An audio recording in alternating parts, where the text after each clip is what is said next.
Hello दोस्तों, आप सभी का the logical Indian YouTube channel में बहुत बहुत स्वागत है। मैं हूं एडवोकेट पंकज कुमार त्रिपाठी।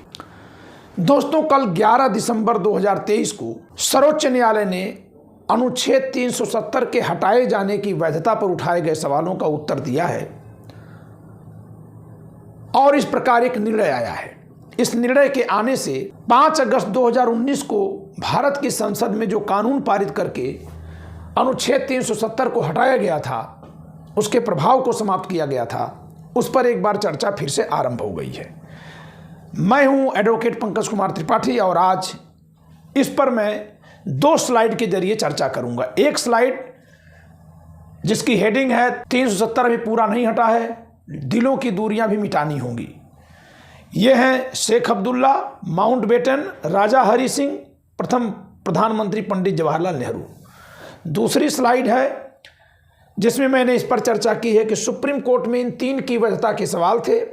धारा 370 हटाने की प्रक्रिया, राज्य का विभाजन और राज्य का दर्जा बदलना, ये 3 पर सवाल थे। मैं इन तीनों पर उत्तर दूंगा और यह उत्तर ऐतिहासिक, राजनैतिक, मनोवैज्ञानिक कारणों के साथ साथ संवैधानिक और विधिक प्रावधानों के हवाले से दिए जाएंगे। इसलिए आप सबसे एक विनम्र निवेदन है कि आप मेरे चैनल को सब्सक्राइब करिए, बेल आइकन दबाइए, जिससे कि भारत की वास्तविक स्थिति को संविधान और कानून के आईन में आप देख सकें और तब फिर आप स्वतंत्र चिंतन विकसित करने लायक हो पाएंगे। आपका स्वयं अगर चिंतन विकसित है तो इस वीडियो को शेयर करके अन्य लोगों को चिंतन बढ़ाने में, मानसिक विकास करने में सहयोगी बने। हम इन 3 सवालों पर पहले चर्चा करते हैं। अनुच्छेद 370 के माध्यम से भारत की संविधान सभा ने जम्मू कश्मीर राज्य को संविधान के माध्यम से विशेष दर्जा दिया था। उस विशेष दर्जा में उनको 2 विशेष हक थे। एक तो अपना झंडा रखने का हक, जो और भी पूर्वोत्तर के कुछ राज्यों के पास है, और दूसरा अपना एक संविधान रखने का हक, जो भारत के संविधान के अधीन होते हुए वैध था। तीसरी बात कि अनुच्छेद 370 के माध्यम से जम्मू कश्मीर की विधानसभा को संघ सूची यानी जिस पर भारत की संसद को अधिकार है, राज्यों को नहीं, तो संघ सूची के कुछ विषयों पर कानून बनाने का अधिकार था और उन विषयों पर भारत की संसद को कानून बनाने का अधिकार नहीं था। इतने सब के बावजूद भी जम्मू कश्मीर भारत का अभिन्न अंग था। यानी हम ये कह सकते हैं कि अनुच्छेद 370 के माध्यम से भारत के संविधान में जम्मू कश्मीर राज्य को जो विशेष दर्जा दिया गया था, उसके माध्यम से वह अन्य राज्यों की तुलना में थोड़ा उच्चतर स्थिति में था। वो थोड़ा संसद से और भारत की सरकार से अन्य राज्यों की तुलना में ज़्यादा पावर रखता था। लेकिन वो भारत का अभिन्न अंग उसी प्रकार था 5 अगस्त 2019 के कानून बनने से पहले भी, जैसे कि अन्य राज्य और भारत के अन्य भूभाग हों। यह बात जो आखिरी है वो मैं नहीं कह रहा हूं, यह सुप्रीम कोर्ट ने कही है। तो फिर समस्या किस बात की थी? समस्या इस बात की थी कि अनुच्छेद 370 में जो उसको अन्य राज्यों की तुलना में विशेष दर्जा मिला हुआ है, जो अन्य राज्यों की विधानसभाओं की तुलना में वहां की विधानसभा को विशेष शक्ति मिली हुई है, उसे कम किया जाए कि न किया जाए, इस पर बात आएगी। कम किया जा सकता है कि नहीं, तो स्वयं अनुच्छेद 370 में यह लिखा था कि यह अस्थायी उपबंध है, टेम्पररी प्रोविजन है। अर्थात संविधान निर्माता यह मान रहे थे कि समय के साथ जब भारत की जनता, और भारत की जनता में मैं कहूँगा इंक्लूडिंग जम्मू कश्मीर को लेकर के सारी जनता, सारे नेता आपस में सौहार्दपूर्ण व्यवहार बना लेंगे, तो एक समय ऐसा आएगा कि विशेष दर्जा देने की जरूरत नहीं रहेगी, सामान्य दर्जे से काम चलेगा और तब यह प्रावधान भविष्य में हटा लिया जाएगा। लेकिन यहीं पर संविधान निर्माताओं की उम्मीद गलत साबित हो गई। समय के साथ साथ जो सौहार्द बनना चाहिए था, वो और एक दूसरे को नीचा दिखाने में नेताओं ने प्रयोग में ला दिया। जैसे जम्मू कश्मीर में जो पार्टियां उगी, जो नेता पैदा हुए, उन्होंने 370 को अपना बना लिया, मानो वो संविधान से अलग हो, शेष भारत से अलग हो। और जनता को कभी नहीं समझाए कि ये अस्थायी है। और शेष भारत के लोग में से एक पार्टी भारतीय जनता पार्टी ने 370 को जम्मू कश्मीर के लोगों की इच्छा के खिलाफ एक मुद्दा के रूप में स्थापित कर दिया। उनका प्रयास भी भारत की जनता के साथ साथ जम्मू कश्मीर की जनता को समझाने का नहीं था, बल्कि इससे उत्तर भारत में एक उबाल पैदा करना था। कहा जाए तो हिंदू मुस्लिम में उसको तब्दील करना था। क्यों? क्योंकि जम्मू कश्मीर में सत्ता हमेशा मुस्लिम समाज के लोगों के हाथ में रही है, मुख्यमंत्री पद पर वही रहे। तो शेष भारत और खासकर जो हिंदी पट्टी का भारत है, यहां के लोगों में इसके माध्यम से हिंदू सेंटीमेंट उभारना आसान हुआ बीजेपी के लिए। अब यहां गलती किसकी हुई? कांग्रेस की, जिसका काम था कि बिना सेंटीमेंट उभारे और वहां अलगाव की बिना भावना को पैदा किए दोनों को एक प्लेटफॉर्म पर लाए। लेकिन दोस्तों, ये बहुत कठिन बात होती है। जब घर के दो बेटे आपस में लड़ने लगते हैं तो लोग कहते तो हैं कि मुखिया एका नहीं करा पा रहे हैं, लेकिन एका कराना संभव होता नहीं है। जो एका कराने जाएगा, जब उसको डांटेगा तो वो कहेगा ये उनके आदमी है, जब इसको डांटेगा तो ये कहेंगे कि उसके आदमी है। और कश्मीर के मामले में कांग्रेस की हालत आगे चल करके यही बन गई। इस नाते मामला तल्ख होता गया। अब सवाल यह है कि 370 हटाया जाना था। जी हां, हटाया जाना था। क्यों? क्योंकि संविधान में इसको अस्थायी प्रावधान के तौर पर लिखा हुआ है। लेकिन 370 के हटने से क्या क्या हटेगा? 370 के हटने से केवल इतना भर हट जाना था कि वहां का जो अपना संविधान है और वहां के विधानसभा को जो विशेष शक्तियां मिली हैं, बस ये दो हट जाएंगे। शेष जम्मू कश्मीर राज्य जैसे पहले था वैसे ही रहेगा। और वहां जो जमीन नहीं खरीद पाते हैं मैदानी लोग, वो वैसे ही रहेगा, क्योंकि जमीन न खरीद पाने का कारण 370 नहीं है, बल्कि जमीन न खरीद पाने का कारण वहां की भौगोलिक स्थिति है। जमीन न खरीदने पर प्रतिबंध न केवल जम्मू कश्मीर में है, बल्कि उत्तराखंड, हिमाचल प्रदेश, सिक्किम, अरुणाचल प्रदेश, नागालैंड, मणिपुर, मेघालय, हर जगह पर है। क्योंकि वहाँ की भौगोलिक स्थिति ऐसी है कि बहुत सारे लोगों को वहाँ बसने से रोका जाना है। तो उसका मूल कारण ये है, डेमोग्राफी चेंज न हो जाए। डेमोग्राफी कैसी? जो लोग पहाड़ों पर रहते हैं वो तुलनात्मक रूप से कमज़ोर होते हैं, मैदानी लोग धन के मामले में ताकतवर होते हैं। तो अगर कह दिया जाएगा तो शेर सपाटा के नाम पर ही वहाँ बहुत सारा निर्माण करने लगेंगे, जिससे वहाँ के लोगों को दिक्कत होगी। इस नाते रोका गया था। कुछ उसी तरह जैसे जंगलों में जहाँ आदिवासी रह रहे हैं, वहाँ पूंजीपतियों को पैसा निवेश करने की अनुमति जब दे दी जा रही है, तो क्या हो रहा है?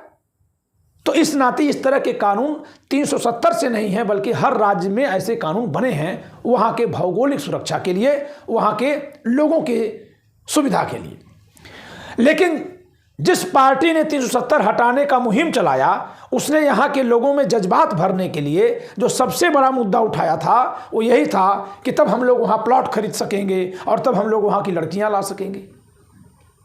मैं नहीं कह रहा हूँ क्योंकि ऑफिशियल फोरम से बात उठी, लेकिन अगर ये उठी तो उसको हवा देने दिया गया।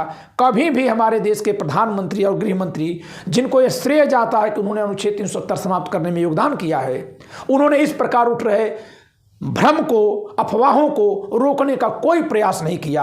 भाजपा के तमाम नेता इस तरह के अफवाह फैलाते रहे, तो इससे क्या हुआ? वहां के लोगों के जज्बात को ये बातें साली होंगी, जाहिर सी बात है। और यही कारण था कि जिस राज्य को हमें सौहार्द से मिलाना था, उसे जब हम मिला रहे थे तो वहां के सारे नेता जेल में बंद थे, घरों में। वहां चप्पे चप्पे पर हमको फौज खड़ी करनी पड़ गई थी। तो आपने संविधान में लिखे शब्दों को तो माना, लेकिन भावनाओं को नहीं माना। शब्द क्या है कि अनुच्छेद 370 अस्थायी है, टेम्पररी है, समय के साथ इसे हटा दिया जाएगा।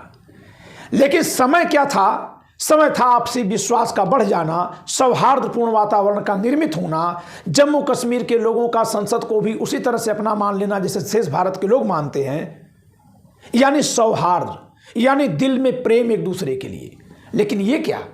दिलों में नफरत बढ़ा करके हटा दिया गया। यानी ये जिस तरीके से हटाया गया वो कानूनी प्रक्रिया में भले सही हो, लेकिन मनोवैज्ञानिक रूप से वो गलत था।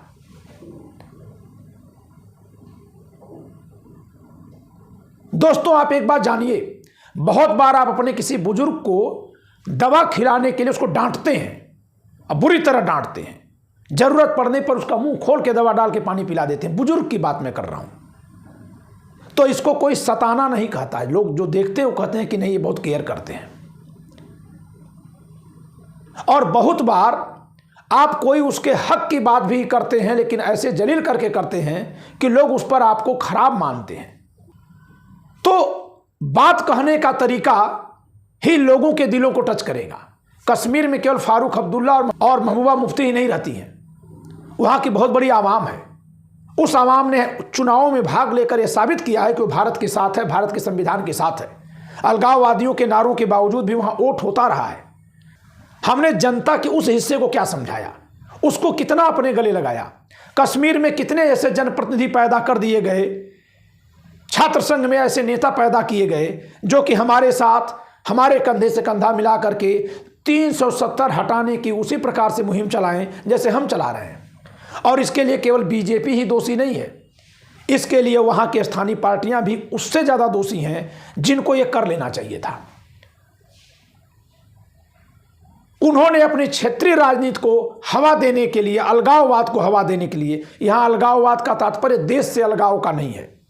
अलगाववाद से तात्पर्य हमको वोट दो, हम तुम्हारी सुरक्षा करेंगे, इस तरह से।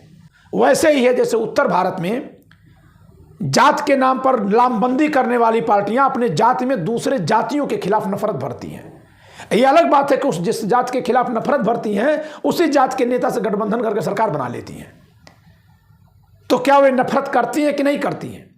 तो आप कहेंगे कि जब गठबंधन में सरकार बना रहे हैं तो नफरत कहाँ कर रहे हैं? अरे सरकार ये अपने लिए बना रहे हैं, जनता में नफरत भर रहे हैं। तो वैसे ही वो भारत के संविधान को मानते हुए ही सीएम बन रहे हैं वहां के, लेकिन जनता में उस संविधान के लिए नफरत भर रहे हैं।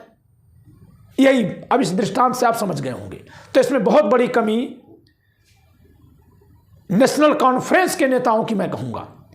क्यों कहूंगा, उस पर चर्चा करूंगा अगली स्लाइड में, क्योंकि शेख अब्दुल्ला के प्रयासों से ही जम्मू कश्मीर भारत का अभिन्न अंग बन पाया था। राजा हरि सिंह पर दबाव बना था। फारूक अब्दुल्ला और उमर अब्दुल्ला को अपने पूर्वज, पिता दादा के इस अद्भुत योगदान को समझना चाहिए था और उसको आगे बढ़ाना चाहिए था। लेकिन स्थानीय राजनीति को तवज्जो देने के लिए उन्होंने संकीर्णता का मार्ग अपनाया, जिसके चलते 370 को जबरदस्ती हटा दिया गया और संपूर्ण भारत, कुछ एक इलाकों को छोड़कर सब खुश हो गए। क्यों? क्योंकि विधानसभा से प्रस्ताव पारित होना असंभव था। तो अब हम इसके कानूनी प्रक्रिया पर चर्चा करते हैं, फिर हम उस स्लाइड पर चलेंगे। देखिए, 370 को संविधान से नहीं हटाना है, अस्थायी प्रावधान है, तो इसके लिए संविधान संशोधन की जरूरत नहीं थी। इसके लिए 370 में जो लिखा है उसे संसद के द्वारा कम किया जा सकता है। 5 अगस्त 2019 को जो अधिनियम पारित हुआ वह प्रक्रिया के हिसाब से सही था, लेकिन एक शर्त उसमें कम थी। प्रक्रिया के अनुसार जम्मू कश्मीर की विधानसभा जब प्रस्ताव पास करके भेजेगी तब 370 हटाने का काम संसद करेगी। तो दशकों से, कई दशकों से पेंच यही फंसा था कि जम्मू कश्मीर की विधानसभा में बहुमत तो उन दलों का है या उन लोगों का है जो 370 को अपना एकदम मतलब हथियार समझते हैं, तलवार जैसा समझते हैं।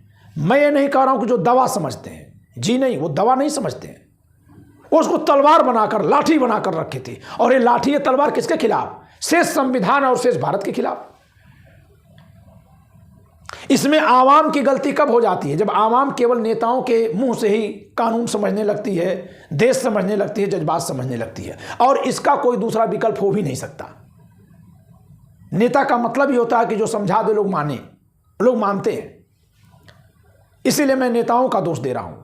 इसीलिए मैं कहूंगा कि जब भारत के प्रधानमंत्री नरेंद्र मोदी जी बने हैं तो ये क्यों नहीं जम्मू कश्मीर की जनता से आह्वान पहले कर लिए कि अपने विधानसभा से कहो कि वो पारित करे, हम तुम बराबर होकर के बैठ सकेंगे, हम लोग एक बराबर पे बैठेंगे। कभी कहा क्या? नहीं, बल्कि ये कहा हम आएंगे तो हटा देंगे, मिटा देंगे, गरजने वाले भाव में।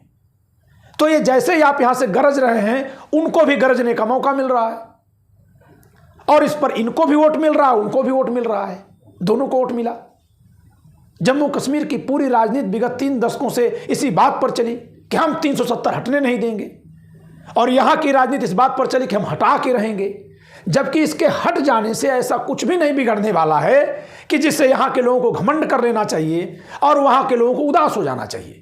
ऐसा कुछ नहीं बिगड़ेगा वहाँ, न यहाँ के लोगों को कोई ऐसा लाभ होगा।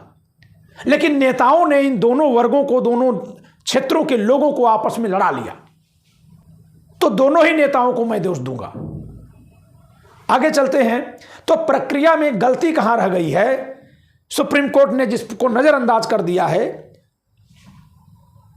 कि क्या 370 हटाने की प्रक्रिया सही थी। जी हां, अस्थायी संविधान का प्रावधान है। जी हां, संविधान का एक टेम्पररी प्रोविजन है, हटाया जा सकता है। जी हां, हटाया जा सकता है। कैसे हटाया जाएगा? संसद हटा देगी, लेकिन शर्त थी राज्य की विधानसभा से प्रस्ताव आने पर। लेकिन राज्य की विधानसभा तो प्रस्ताव दे ही नहीं रही है। लोग उस पार्टी को ही वहां के वोट दे रहे हैं जो पार्टी 370 को अमर कर देना चाहती है, बिना इस बात को जाने कि 370 अस्थायी था, और दूसरी बात कि 370 के हट जाने से कश्मीर का कुछ भी बिगड़ने वाला नहीं है।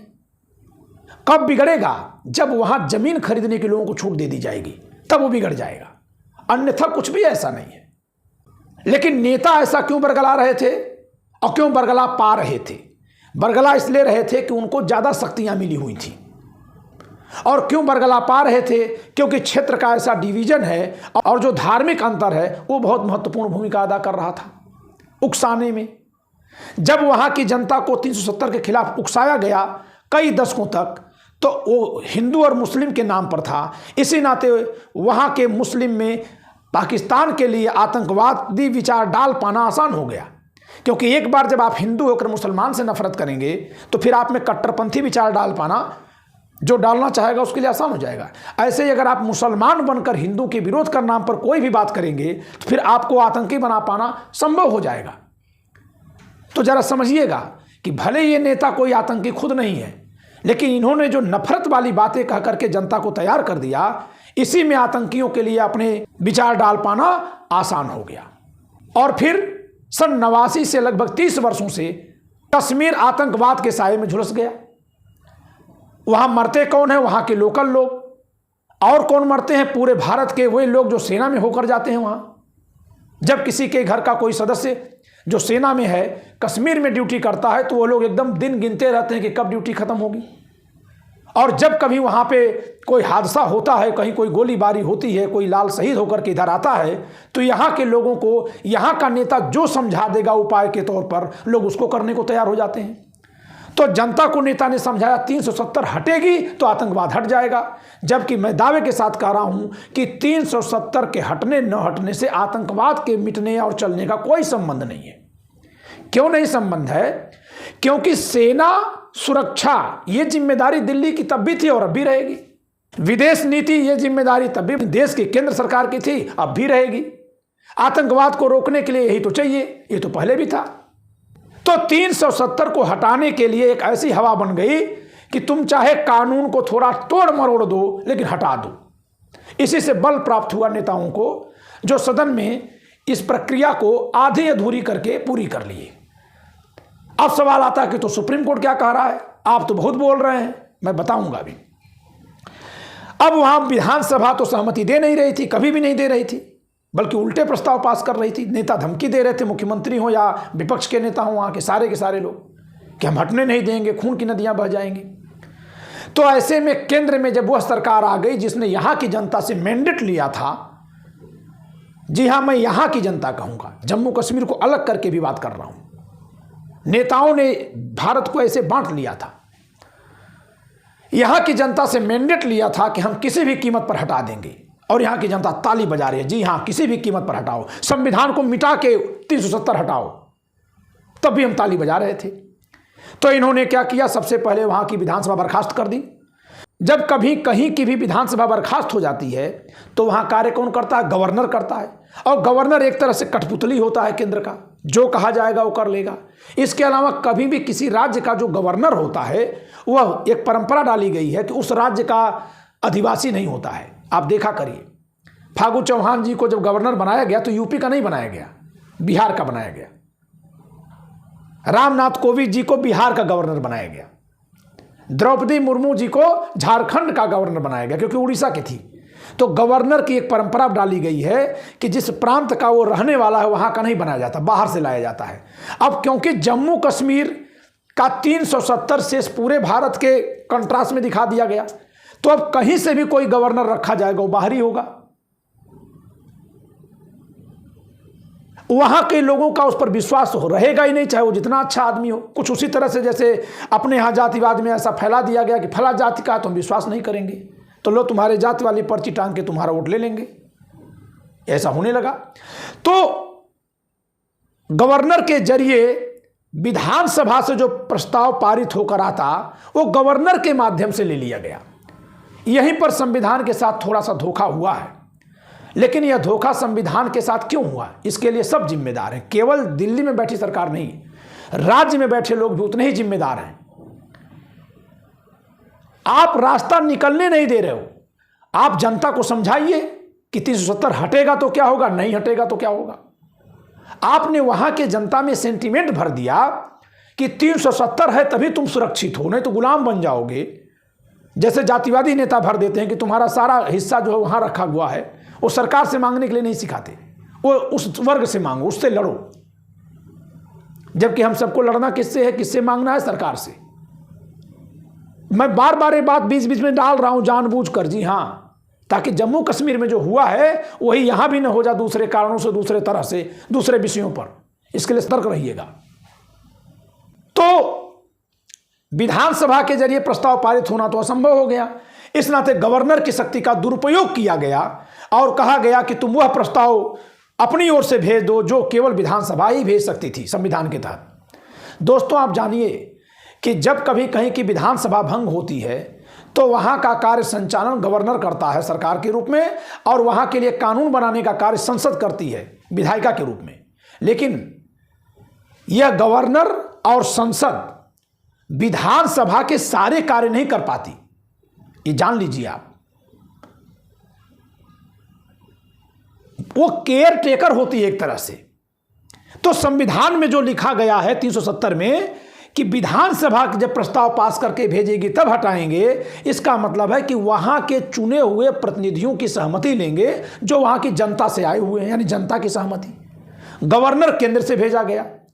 तो अगर हम उद्देश्य के हिसाब से देखें, प्रयोजन के हिसाब से देखें, संविधान निर्माताओं के आशय के हिसाब से देखें, तो यह तो एक तरह से राजनीतिक धूर्तता की गई।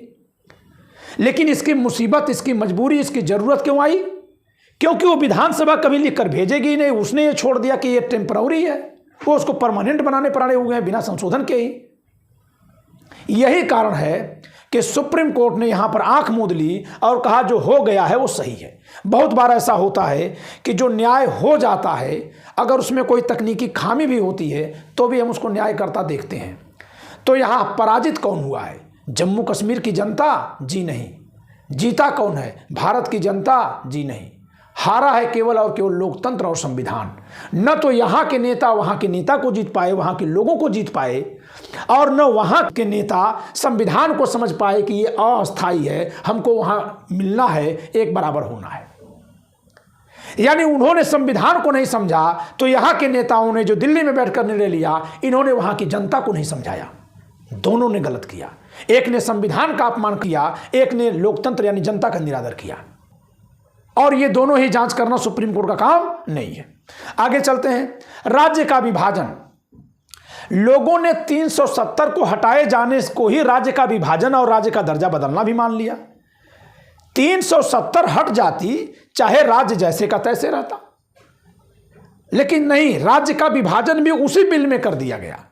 इससे एक भ्रम पैदा हो गया लोगों में कि क्या यह 370 ही थी जो राज्य का विभाजन होने से रोके हुए थी, और वहां के नेता इसी बात का सेंटीमेंट फैला रहे हैं। जी नहीं, राज्य का विभाजन अनुच्छेद 3 और 4 के तहत हुआ है। 370 को हटाने का कार्य अनुच्छेद 370 में दी गई प्रक्रिया से हुआ है। तो राज्य का विभाजन अनुच्छेद 4 की प्रक्रिया से। यहां पर किसी भी राज्य को आप विभाजित कर सकते हैं, संसद को यह पावर है किसी भी राज्य को विभाजित कर पाने की। तो इस प्रक्रिया पर कोई सवाल नहीं, ठीक है। अब अगला सवाल कि राज्य को विभाजित तो किया, लेकिन राज्य का दर्जा ही बदल दिया। लोकतंत्र में यह माना जाता है कि किसी भी इलाके को केंद्र से थोड़ा और आज़ाद करिए, संघ से थोड़ा और ज़्यादा शक्ति दीजिए।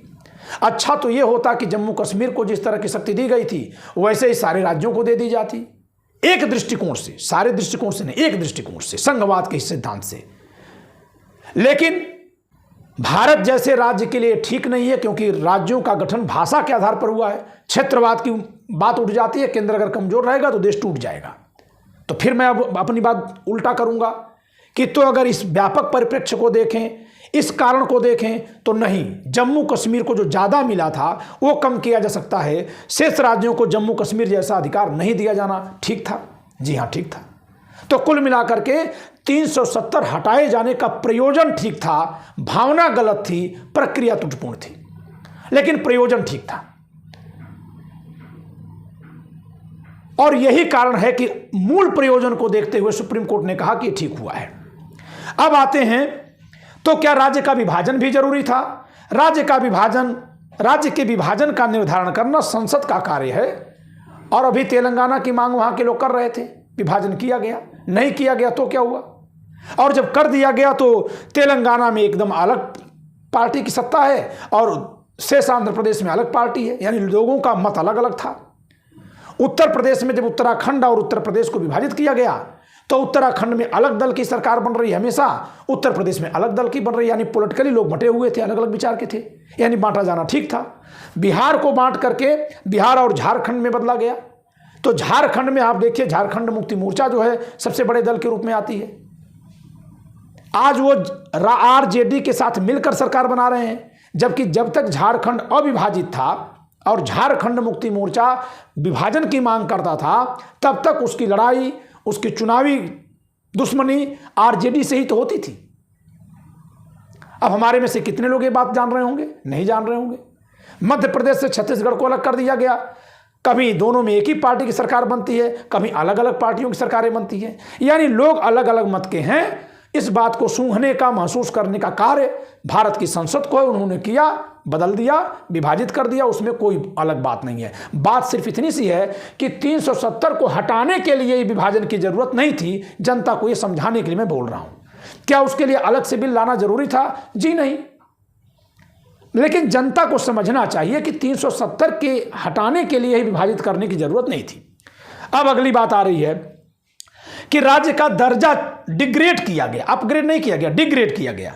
जम्मू कश्मीर जो है पूर्ण राज्य था, पूर्ण राज्य से इसको यूटी यानी यूनियन टेरिटरी बना दिया गया। अब जब कभी कोई पूर्ण राज्य होता है तब उसकी शक्ति क्या होती है, और जब वो यूनियन टेरिटरी बन जाता है तब क्या हो जाती है, इसका अंतर जरा समझिए। तो इसमें आपको मैं बता दूं कि यूनियन टेरिटरी भी दो तरह की है। एक यूनियन टेरिटरी संघ शासित क्षेत्र, विधानसभा और मंत्रिपरिषद वाला, मुख्यमंत्री वाला, जैसे दिल्ली है और पुदुचेरी है।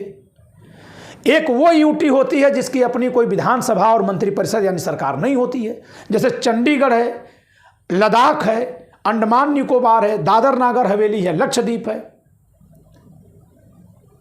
तो यूटी में भी दो। तो इस प्रकार कुल अगर हम देखें तो 3 प्रकार के इकाइयां हुई। एक राज्य जो पूर्ण राज्य के रूप में है, एक यूटी जो विधानसभा और मंत्रिपरिषद के साथ है, और एक यूटी जिसमें विधानसभा और मंत्रिपरिषद यानी सरकार वहां की नहीं होती है। तो सबसे कमजोर स्तर इनका माना जाता है, क्योंकि यहां केंद्र से एक एडमिनिस्ट्रेटर नियुक्त होता है, प्रशासक, और वो पूरी तरह से केंद्र सरकार के गृह मंत्रालय के अधीन रहते हुए उसको नियंत्रित करता है। वहां के अपने चुने हुए प्रतिनिधि नहीं होते, क्योंकि वो लोकल गवर्नमेंट होती है, वहां कोई विधायक नहीं होते। क्योंकि वहां विधायक नहीं होते तो विधायक ही कहीं से राज्यसभा के सांसदों का चुनाव हो करते हैं, तो उस इलाके से राज्यसभा का कोई सांसद भी नहीं होता। तो उनके पास 2 रिप्रेजेंटेशन नहीं होता, न तो एमएलए का और न ही राज्यसभा में सांसद का, उस इलाके के लोगों का। तो कमजोर पड़ गए कि नहीं पड़ गए? राष्ट्रपति के चुनाव में लोग भाग लेते हैं। यही बात मनोज झा ने कल कही थी, जिस पर गृह मंत्री अमित शाह जी ने बेमतलब इमोशनल ड्रामा किया। मनोज झा जी ने यही बात कही कि सदन में आज जम्मू कश्मीर का कोई नहीं है। तो उन्होंने कहा क्यों हम जम्मू कश्मीर के नहीं हैं, हम नहीं हैं। ये इमोशनल बात करके उन्होंने बहुत बड़े महत्वपूर्ण बात को जो मनोज झा उठा रहे थे बेवजह का नजरअंदाज किया। यही तो हमारे नेता किए हैं कि किसी के दर्द पर भी नहीं सुनवाई करनी, उसको इमोशनली ढक दो। मनोज झा ये कह रहे थे कि क्योंकि 4 साल से जम्मू कश्मीर में विधानसभा है नहीं, तो राज्यसभा के सदस्यों का जो विधायक चुनाव करते हैं वो नहीं है, इस नाते वहां से राज्यसभा में सांसद नहीं आए हैं। वो ये कहना चाह रहे थे। अगर ऐसे ही अमित शाह जम्मू कश्मीर को भी रिप्रेजेंट कर रहे हैं बतौर सांसद, न कि गृहमंत्री के तौर पर तो रहेंगे ही रहेंगे, लेकिन सांसद के तौर पर कहां से हैं? गुजरात से हैं। तो जब हम कहेंगे कि गुजरात का प्रतिनिधि, तो अमित शाह जी गुजरात के उस इलाके के प्रतिनिधि हो जाएंगे जहां से चुनाव लड़कर आए हैं, गृह मंत्री के रूप में पूरे भारत के हैं वो। तो रिप्रेजेंटेशन की जब बात करेंगे तो अब आप ये नहीं कह देंगे कि क्यों हम जम्मू कश्मीर के नहीं हैं, बिल्कुल नहीं है।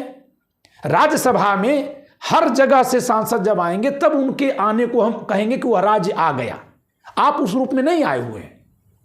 तो मनोज झा जी ने बहुत वाजिब सवाल उठाया था। आगे चलते हैं। तो जब राज्य का दर्जा बदल दिया जाता है तो उसका स्तर क्या होता है? डाउन हो जाता है। अब सवाल यह है कि जम्मू कश्मीर के राज्य के दर्जे को खत्म करना क्या उचित था? जी नहीं। संविधान को आगे बढ़ाने में शक्तियों का विकेंद्रीकरण जरूरी है, न कि छीन करके केंद्र की तरफ पहुंचाना। और यही कारण है कि जब से संविधान लागू है तब से शुरू में 14-15 प्रांत थे, बाद में तमाम संघ शासित क्षेत्रों को एक एक करके पूर्ण राज्य का दर्जा दिया गया। चाहे अरुणाचल प्रदेश हो, चाहे मणिपुर हो, चाहे गोवा हो, सिक्किम हो, मेघालय हो, नागालैंड हो, मिजोरम हो, ये पहले सबके सब यूटी हुआ करते थे। समय के साथ इनको पूर्ण राज्य का दर्जा दिया गया ताकि वहां और ज़्यादा डेमोक्रेसी आ सके और लोगों को रिप्रेजेंटेशन मिल सके। लेकिन ये क्या, यहाँ तो जो दर्जा था संविधान के तहत उसको अब यहीं पर विशेष बात आती है और इसी पर सुप्रीम कोर्ट चुप हो गया है। सुप्रीम कोर्ट यहीं पर मौन रह गया, ये गलत काम किया है। मुझे सुप्रीम कोर्ट से अपेक्षा थी कि इसको तो वैध ठहरा लेगा, विभाजन को वैध ठहरा लेगा, लेकिन यहां पर वो सवाल कर देगा कि राज्य का दर्जा बदलने का काम आपने जो किया है वह ठीक नहीं किया है। आप इसके लिए संविधान संशोधन करते, उन्होंने संविधान संशोधन नहीं किया है, सामान्य विधेयक से बदला है। सामान्य विधेयक से राज्य को 2 टुकड़े में तोड़ दीजिए, 5 टुकड़े में तोड़िए, लेकिन राज्य का दर्जा अगर बदलेंगे तो सामान्य टुकड़े से, सामान्य बहुमत से नहीं कर सकते आप, क्योंकि राज्यसभा से उस राज्य को हटा रहे हैं। जब कभी कोई पूर्ण राज्य संघ शासित प्रदेश बन जाएगा बिना विधानसभा वाला, तो राज्यसभा से उसके सांसद गायब हो जाएंगे, क्योंकि विधानसभा के सदस्य ही राज्यसभा के लिए सांसदों का चुनाव करते हैं। तो लद्दाख जो ये एरिया है, इलाका है, अब वहां से कोई राज्यसभा में नहीं आएगा। तो इस प्रकार ये संविधान संशोधन का विषय था और 2/3 ही नहीं बल्कि आधे राज्यों के अनुसमर्थन का, क्योंकि अनुसूची 4 में बदलाव हुआ था। अनुसूची 4 में 2 तरह से बदलाव होता है। जैसे उत्तर प्रदेश जो संयुक्त था उसको 2 टुकड़े में बांटा गया, तो अनुपात के आधार पर राज्यसभा सांसद इसके लिए उत्तर प्रदेश के लिए अलग कर दिए गए, उत्तराखंड के लिए अलग कर दिए गए। इसके लिए भी अनुसूची 4 में बदलाव हुआ, लेकिन यह बदलाव राज्यसभा के सांसदों की संख्या कम अधिक करने वाला नहीं था। बस केवल चूंकि एक इलाके को 2 टुकड़े में बांटा गया तो जनसंख्या के अनुपात में सीटों को बांट देने भर का था, कम करना नहीं कर सकते हैं। लेकिन जब आप किसी पूर्ण राज्य को संघ शासित बना देंगे तो वहां का या उस इलाके के राज्यसभा के सांसदों की संख्या 0 कर देंगे, हटा देंगे, कम कर देंगे। बंटवारा नहीं कर रहे हैं, कम कर रहे हैं। इसके लिए अनुच्छेद 368 खंड 2 के परंतुक में लिखा है, विशेष बहुमत की प्रक्रिया संसद की के साथ साथ आधे राज्यों के विधानमंडलों का अनुसमर्थन। सर्वोच्च न्यायालय इतनी भारी त्रुटि पर क्यों नहीं ध्यान दिया? मैं बार बार अपनी क्लास में इस बात को उठाता हूं। दरअसल सुप्रीम कोर्ट इस बात को चुप कर दिया है, अभी छोड़ दिया है कि अभी राज्य का चुनाव वहां होने वाला है, हम सितंबर 2024 तक का समय देते हैं, इनको मौका है कर लें, इनको मौका है कर लें। लेकिन लद्दाख का आपने क्या किया? लद्दाख पूर्ण राज्य का हिस्सा था ना, उसको तो ऐसी संघ शासित क्षेत्र बना दिया गया, ऐसा यूटी बनाया गया जहां विधानसभा नहीं रहेगी, सरकार नहीं रहेगी। तो जहां विधानसभा नहीं रहेगी वहां से राज्यसभा में कोई नहीं रहेगा, तो वहां का तो राज्यसभा समाप्त हो गया ना। शेष जम्मू कश्मीर में चुनाव होगा, विधानसभा आएगी, तो मान लेते हैं कि अभी टेम्पररी वहां से राज्यसभा में सांसद नहीं है, चुनाव नहीं हो पाया है, होने पर आ जाएंगे।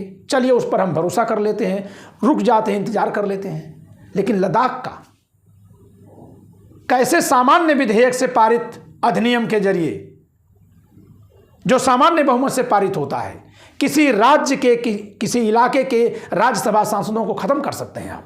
नहीं कर सकते। संविधान में उसे बहुत ज़्यादा महत्व दिया गया है। तो राज्य का दर्जा तो बदलना ही नहीं चाहिए था। विभाजन तो ठीक है, डेमोग्राफिक विभाजन हो सकता है, संसद समझे। पहले तो दर्जा अगर कहीं बदलना है तो यूटी से उसको पूर्ण राज्य बनाइए। दिल्ली में बीजेपी का ही चुनावी नारा होता था कि अगर ये आएंगे तो दिल्ली को पूर्ण राज्य का दर्जा देंगे। आने के बाद शक्तियाँ छीन लिए। तो जब एक जगह आप पूर्ण राज्य का दर्जा देने की बात कर रहे हैं तो जहां पूर्ण राज्य का दर्जा था उसको अधूरा क्यों कर दिए? इस पर सवाल बनता है। यहां सुप्रीम कोर्ट का निर्णय मेरे गले से नहीं उतरने वाला है। हाँ, इन दोनों में बिल्कुल सही है मेरे हिसाब से, मेरी अपनी प्रतिक्रिया है। यहां पर इनको कहना चाहिए कि आप जो जम्मू कश्मीर राज्य को 2 हिस्से में बांट रहे हैं, 2 राज्यों में तो बांट सकते हैं, लेकिन अगर 2 संघ शासित क्षेत्र में बांट रहे हैं तो क्योंकि वो पहले से राज्य था, उसके राज्यसभा सांसद थे, तो जब उसको बिना विधानसभा वाले क्षेत्र में बांट देंगे संघ शासित प्रदेश में, तो वहां से राज्यसभा सांसद नहीं आएगा। अनुसूची 4 में घटोत्तरी हो जाएगी उस इलाके की, उसकी सदस्यता कम हो जाएगी। बढ़ाए जाने पर भी 2/3 बहुमत और आधे राज्यों का समर्थन चाहिए। तो इसलिए आप इसको संविधान संशोधन की उस प्रक्रिया से आइए जो प्रक्रिया ऐसे कार्यों के लिए नियत की गई है। इतना कहना चाहिए था सुप्रीम कोर्ट को। तो दोस्तों, तीनों ही प्रश्नों का उत्तर जो सुप्रीम कोर्ट ने दिया है, मैं उसका उत्तर अपनी ओर से दे दिया। अब जल्दी से इस पर चर्चा कर लेते हैं कि जम्मू कश्मीर की समस्या का असली गुनहगार कौन है और किसको नज़रअंदाज किया गया, किसको जो हीरो था उसको खलनायक बना दिया गया है आज के दौर में। ये जानना बहुत ज़रूरी है। जल्दी से हम चर्चा करते हैं, क्योंकि इतने भर के लिए अलग वीडियो हम नहीं बनाएंगे, इसीलिए इस पर करते हैं चर्चा। आप थोड़ी देर रुक जाइए, 5 मिनट के अंदर हम इसको समाप्त कर लेंगे अधिकतम। ये है लॉर्ड माउंटबेटन, ये है राजा हरि सिंह, ये है पंडित जवाहरलाल नेहरू और ये है शेख अब्दुल्ला। जब भारत का विभाजन हुआ था उस समय भारत 2 टुकड़ों में नहीं 3 टुकड़ों में बटा था। और 3 टुकड़े भी नहीं, मैं कह रहा हूं कि 567-2 भारत 569 टुकड़े में चला गया था। ये 567 क्या थी? रियासतें थी। सारी रियासतों को भारत स्वातंत्र अधिनियम 1947 में 3 विकल्प दिए गए थे ब्रिटेन की संसद द्वारा कि या तो भारत में चले जाएं, या पाकिस्तान में, और या फिर स्वतंत्र रहें। कुछ रियासतों ने स्वतंत्र रहने की बात की, वहां सेना वगैरह भेज करके दबाव बना करके मिला लिया भारत ने। ऐसे ही पाकिस्तान ने अपने इलाके की रियासतों में सेना भेज करके मिला लिया। लेकिन जो ये जम्मू कश्मीर का हिस्सा था, इसके राजा थे राजा हरि सिंह। और इनका चरित्र व्यक्तित्व क्या था कि जब इस पर कबायलियों ने आक्रमण किया है तो ये कश्मीर से सारा डीजल पेट्रोल लेकर भाग गए हैं। इनको इससे कोई मतलब नहीं था कि क्या हो रहा है, लेकिन ये चाहते नहीं थे कि पाकिस्तान में रहें या भारत में। उस समय इनकी स्वायत्तता का सम्मान किया गया, क्योंकि उस समय के भारत के लिए शेष भारत को मिलाना ज़्यादा बड़ी प्राथमिकता थी। तरह तरह की चुनौतियां थी भारत की। आज ना आप अंतरिक्ष का महत्व समझ रहे हैं, आज ना अंटार्कटिका का महत्व समझ रहे हैं। आज के 100 साल पहले अंटार्कटिका का क्या महत्व था? तो जरा उस दौर में जाकर के इसके महत्व को समझिएगा। और यहाँ राजा हरि सिंह अड़ियल थे। एक और समस्या थी कि ये राजा हिंदू थे। थोड़ा हिंदुओं की भी आलोचना कर लीजिए, केवल मुसलमानों का विरोध करना ठीक नहीं है। ये एक ऐसा इलाका था जहाँ का राजा हिंदू और जनता में जो लोकप्रिय व्यक्ति है वो मुस्लिम। शेख अब्दुल्ला, फारूक अब्दुल्ला के पिताजी, उमर अब्दुल्ला के पिताजी फारूक अब्दुल्ला, फारूक अब्दुल्ला के पिता शेख अब्दुल्ला। ये पंडित जवाहरलाल नेहरू के बहुत अच्छे मित्र थे। ये भारत में मिलना चाहते थे। ये वहाँ की मुस्लिम आबादी को एकदम तैयार कराकर बैठे थे कि अगर रेफरेंडम भी होगा तो भी जनता भारत के तरफ आएगी। इन्हीं के भरोसे पर रेफरेंडम की बात करने हम यूएनओ तक चले गए थे।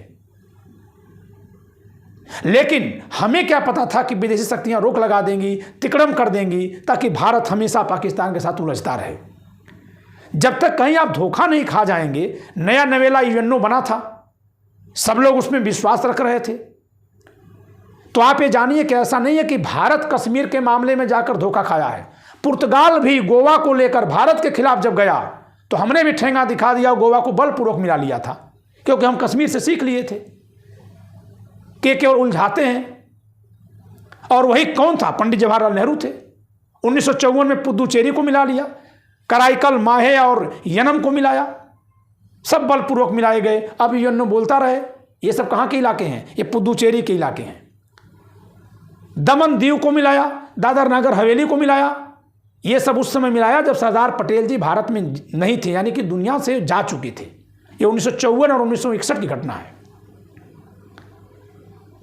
तब नेहरू जी ने यूएनओ की परवाह करनी एकदम से बंद कर दी थी।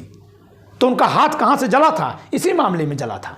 जनता तैयार बैठी थी इस नेता की लोकप्रियता के कारण, जो मुसलमान था, कि नहीं भारत में मिलेंगे। लेकिन शरारत किसकी थी? इस हिंदू राजा की, राजा हरि सिंह की।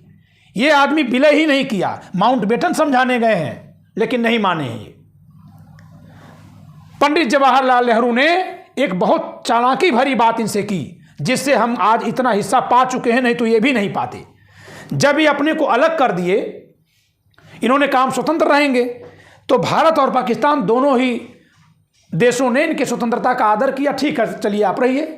तो भारत निश्चिंत हो गया कि अभी पाकिस्तान वहां कुछ करने ही वाला नहीं है। ठीक है, एक तीसरा इलाका रहेगा, और ये भी सोच करके कि वहां का राजा हिंदू है, शायद कभी जरूरत पड़ेगी तो भी मिल जाएगा। शेख अब्दुल्ला जो वहां के लोकप्रिय नेता हैं वो भी हमारे साथ हैं, तो वो प्रदेश हमारे ही साथ रहेगा या हमारे से दोस्ताना रिश्ता रहेगा।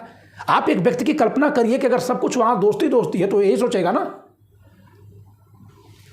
तो पीठ में छुरा कौन घोपा? राजा हरि सिंह। इसने क्या किया कि एक तो पाकिस्तान ने और राजा हरि सिंह ने, पाकिस्तान ने कबायलियों के बेस में, कबायली का मतलब कश्मीर के जो आदिवासी लोग हैं उनको कबायली कहते हैं, तो उन्हीं के बेस में अपने सैनिकों को भेज करके वहां गृहयुद्ध टाइप का माहौल बना दिया, जिससे कि हरि सिंह ये न कह पाए कि पाकिस्तान आक्रमण किया है, क्योंकि वाह्य आक्रमण यूएनओ में प्रतिबंधित है। सद्दाम हुसैन ने कुवैत पर किया तो संयुक्त राष्ट्र संघ की सेना आकर के, सुरक्षा परिषद आकर के सद्दाम हुसैन को नेस्तनाबूद कर दी, कुवैत को आज़ाद करा दी। लेकिन तिब्बत पर चीन ने आक्रमण किया तो यूएनओ आज तक नहीं आया। आया? यूक्रेन पर रसिया आक्रमण कर रहा है, आज तक यूएनओ आया? नहीं आया। तो समर्थ को नहीं दोष गोसाई, यही हाल है, जिसकी लाठी उसकी भैंस। तो यहां पर पाकिस्तान हमला तो कर रहा था, लेकिन इन्हीं के कबायलियों के ड्रेस में। ये राजा इतना निकम्मा था कि इसको ये भी नहीं समझ में आ रहा था कि हमला कर कौन रहा है। आप देखिए दोस्तों, इस नक्शे को जरा देखिए। ये जो आप देख रहे हैं ना, ये पूरा पाक ऑक्युपाइड कश्मीर है, यानी इतना इलाका कबायलियों ने ले लिया था, इधर से और इधर से। ये इतना इलाका पाकिस्तान का कि कबायलियों के माध्यम से वो सेना ने ले लिया था, जिसमें उन्होंने ये अक्साई चीन को दे दिया और ये पीओके अपने पास रखे हुए हैं। तो इस तरह से जब ये कश्मीर, जब श्रीनगर तक यहाँ आने लगे, तब इनकी आँख खुली और तब ये चिल्लाने लगे। ये सब बहुत कुछ दिन के भीतर ही हुआ था। उसका एक कारण ये भी था कि कश्मीर की सेना में, कश्मीर की जो सेना थी, यहाँ बड़े पदों पर, ऊंचे पदों पर बैठने वाले वो लोग थे जो पाकिस्तान परस्त थे। तो उन लोगों ने पाकिस्तान को सहायता कर दी थी। उस समय का इंटेलिजेंस इस तरह से था नहीं। तो इन्होंने पंडित जवाहरलाल नेहरू से मदद मांगी कि हमारे पर पाकिस्तान ने अटैक किया है कबायलियों के बेस में। जब इनको समझ में आ गया तब हमारी मदद करिए। पंडित नेहरू को सैल्यूट करिए इस बात के लिए कि वो इतने दूरदर्शी थे। उन्होंने एक चालाकी भरी बात करी। उन्होंने कहा कश्मीर आपका है, रखवाली करना आपकी जिम्मेदारी है। अगर वो हमारा हो जाए तो हम रखवाली कर देंगे। आपदा में अवसर तलाशा उन्होंने। वो जानते थे कि हरि सिंह इस तरह से इलाका हमको नहीं देगा।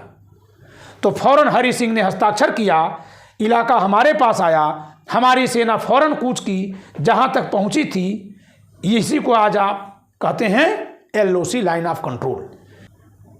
तो ये हमारा इलाका वो है जो पाकिस्तान के आधिपत्य में है, और लेकिन ये विवादित है।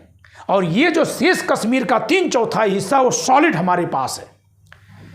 तो पंडित नेहरू की ये रणनीति थी कि हरि सिंह के गलतियों के बावजूद भी, पाकिस्तान के धोखे के बावजूद भी, इन्होंने 3/4 कश्मीर, खासकर जो सबसे अच्छा इलाका कश्मीर का है, वो भारत में मिला लिया। और शेष जो पाकिस्तान के हिस्से में है वो विवादित है, वो POK है, वो पाक ऑक्युपाइड कश्मीर है, वो विवादित क्षेत्र है। ये पूरे दुनिया में विवादित के नाम से जाना जाता है। आप देखा करिए कि जो अन्य मुल्क भारत का नक्शा बनाते हैं तो वो इसे भारत का ही दिखाते हैं। ऐसा नहीं कि पूरे कश्मीर को विवादित दिखाते हैं। वो विवादित के रूप में इसी को दिखाते हैं जो पाकिस्तान और चीन के हिस्से में है। तो 2/3 तो ले लिया, 1/3 हमारे नेता आज तक नहीं ले पाए, और सब गाली देते हैं पंडित जवाहरलाल नेहरू को। एक जगह पर रुका हुआ है, वो भी दूसरे का था, लेकिन ये लोग ऐसे उनको बदनाम करते हैं मानो वो था और ये छोड़ा है। क्या बात आप करते हो भाई?